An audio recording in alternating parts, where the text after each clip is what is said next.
In this tutorial, we're going to learn about defining functions with return statements in Python. A return statement is used to return a value from a function. It can be used to return a specific value or the result of an operation. To define a function with a return statement, we use the following syntax.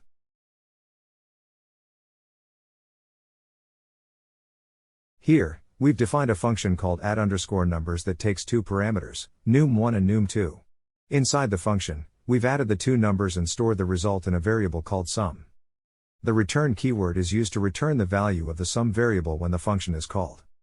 To call this function, we simply write the function name followed by the parameters we want to pass in. Here, we've called the add_numbers function with the parameters 5 and 10. The function adds these two numbers and returns the result, which we've stored in a variable called result.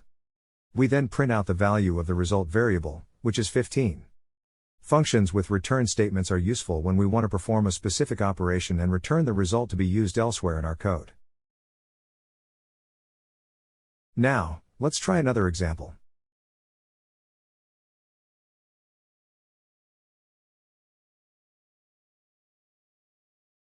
Here, we've defined a new function called multiply_numbers that takes two parameters and multiplies them together. We then call the function with the parameters 3 and 7, which results in a product of 21. We've stored the result in the result variable and printed it out. And that's how you define and use functions with return statements in Python.